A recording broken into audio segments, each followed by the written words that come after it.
Hi friends, ഞാൻ ദീപ്തി. ഇന്ന് ഞാൻ കത്തിരിക്ക വെച്ചിട്ടുള്ള ഒരു റെസിപ്പിയാണ് ചെയ്യാൻ പോകുന്നത്. അതിലേക്കായിട്ട് ഞാൻ 3 കത്തിരിക്ക എടുത്തിട്ടുണ്ട്. അത് നല്ലോണം കഴുകി വൃത്തിയാക്കി എടുത്തിട്ടുണ്ട്. അപ്പോൾ നമുക്കിനി ഇതിനെ കട്ട് ചെയ്തെടുക്കാം.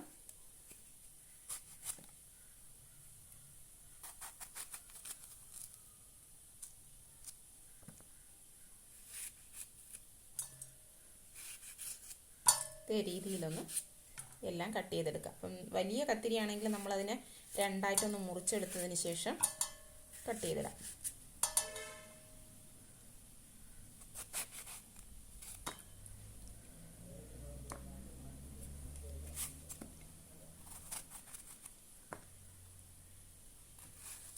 ഇതേ രീതിയിൽ എല്ലാം ഞാനൊന്ന് കട്ട് ചെയ്തെടുക്കട്ടെ.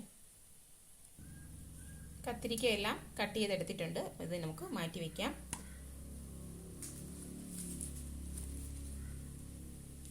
രണ്ട് മീഡിയം സൈസ് സവാള എടുത്തിട്ടുണ്ട്. സവാളയുടെ തോലെല്ലാം കളഞ്ഞ് വൃത്തിയാക്കി എടുക്കാം.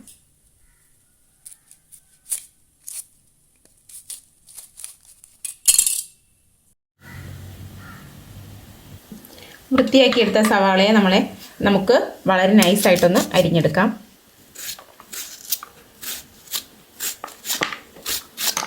നമ്മൾ മുട്ടക്കറിക്കൊക്കെ അരിയുന്ന അതേ മെത്തേഡിൽ അരിഞ്ഞെടുക്കാം.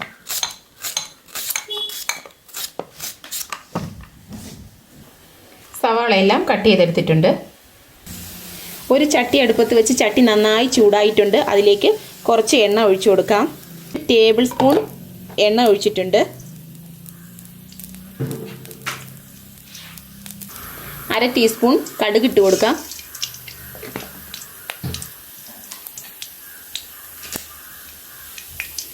കടുക് ഒന്ന് പൊട്ടി തുടങ്ങുമ്പോഴത്തേക്ക് നമ്മൾ അരിഞ്ഞു വെച്ചിരുന്ന സവാളകൾ ചേർത്ത് കൊടുക്കാം.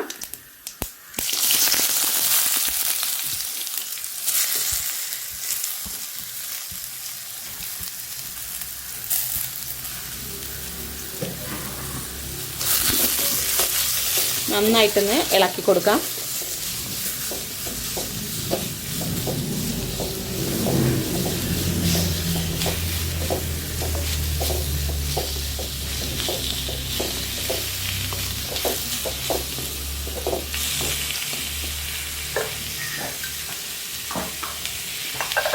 സവാള പെട്ടെന്ന് വഴണ്ട് വരാൻ വേണ്ടി നമുക്ക് ഉപ്പ് ചേർത്ത് കൊടുക്കാം.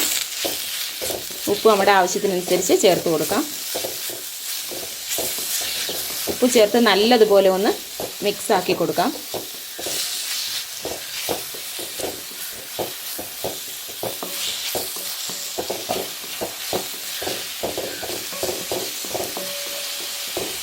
കുറച്ച് നേരം ഒന്ന് അടച്ചു വെച്ച് കൊടുക്കാം.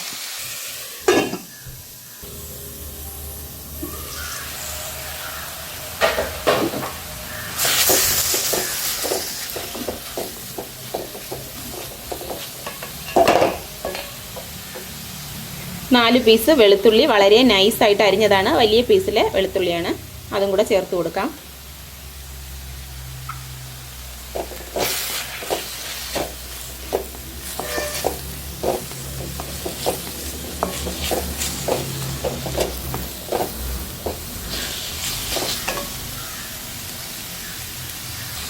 ഒരു ചെറിയ പീസ് ഇഞ്ചി എടുത്തിട്ടുണ്ട്. ഇതും കൂടെ ചെറുതായിട്ടൊന്ന് ക്രഷ് ചെയ്ത് ഇതിലേക്ക് ചേർത്ത് കൊടുക്കാം.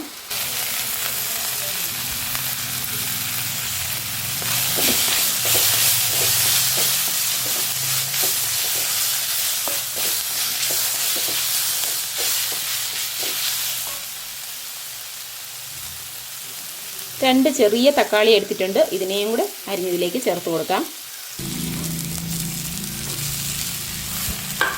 നല്ലതുപോലെ ഒന്ന് മിക്സ് ആക്കി കൊടുക്കാം.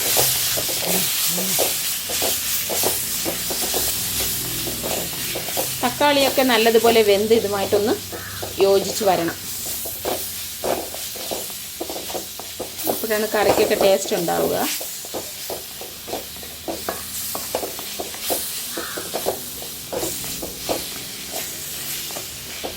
ഇത്രയും ആയിക്കഴിഞ്ഞാൽ നമുക്ക് അരിഞ്ഞ് മാറ്റി വെച്ചിരുന്ന കത്തിരിക്കയും കൂടെ ഇതിലേക്ക് ചേർത്ത് കൊടുക്കാം. അപ്പോൾ എല്ലാം കൂടെ നന്നായിട്ടൊന്ന് വെന്ത് വന്നോളും.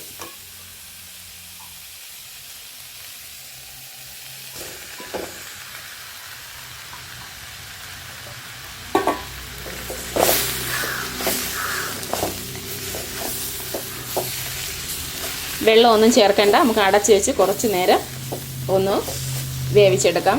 പെട്ടെന്ന് തന്നെ വഴണ്ട് വന്നിരിക്കുക, പെട്ടെന്ന് തന്നെ വഴണ്ട് വന്നോളും.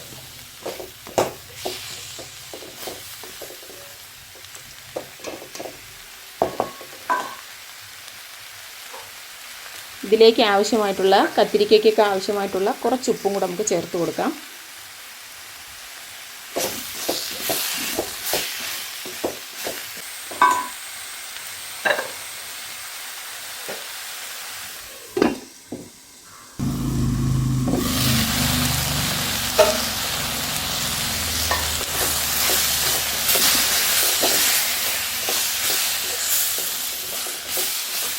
മൂന്ന് പച്ചമുളക് വളരെ കനം കുറച്ച് അരിഞ്ഞെടുത്തതാണ്, അതും കൂടെ ഇതിലേക്ക് ചേർത്ത് കൊടുക്കാം.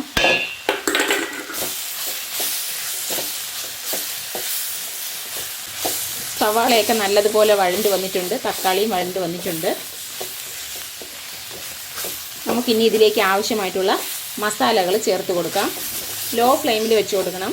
ഇത്രയും നേരം നമ്മൾ മീഡിയം ഫ്ലെയിമിലാണ് വെച്ചിട്ട് ചെയ്തത്, ഇനി ലോ ഫ്ലെയിമിൽ വെക്കണം. 1/2 ടീസ്പൂൺ മഞ്ഞൾപ്പൊടി ചേർത്ത് കൊടുക്കാം.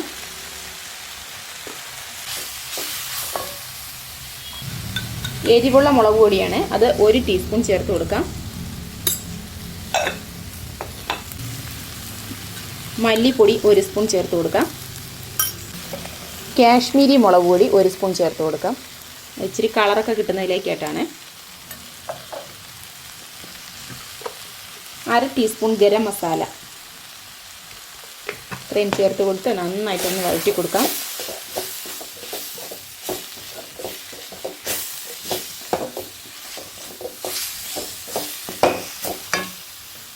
ഞാൻ 1 ടീസ്പൂൺ ചിക്കൻ മസാല, ഈസ്റ്റേണിൻ്റെ ചിക്കൻ മസാല കൂടെ ചേർത്ത് കൊടുക്കുകയാണ്. 1 ടീസ്പൂണാണ്. ഇതും കൂടെ ചേർത്ത് വയ്ക്കുമ്പോൾ നല്ല ടേസ്റ്റ് ആയിരിക്കും കേട്ടോ.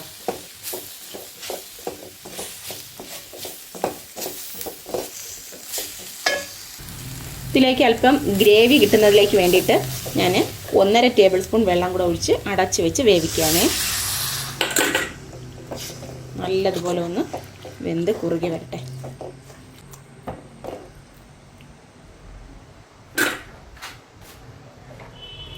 അടച്ച് വെച്ച് കൊടുക്കാം.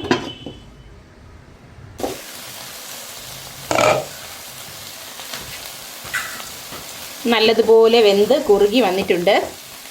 നമുക്കിനി ഫ്ലെയിം ഓഫ് ചെയ്ത് കൊടുക്കാം. അതിന് തൊട്ട് മുന്നേ കുറച്ച് കറിവേപ്പില കൂടെ ചേർത്ത് കൊടുക്കാം.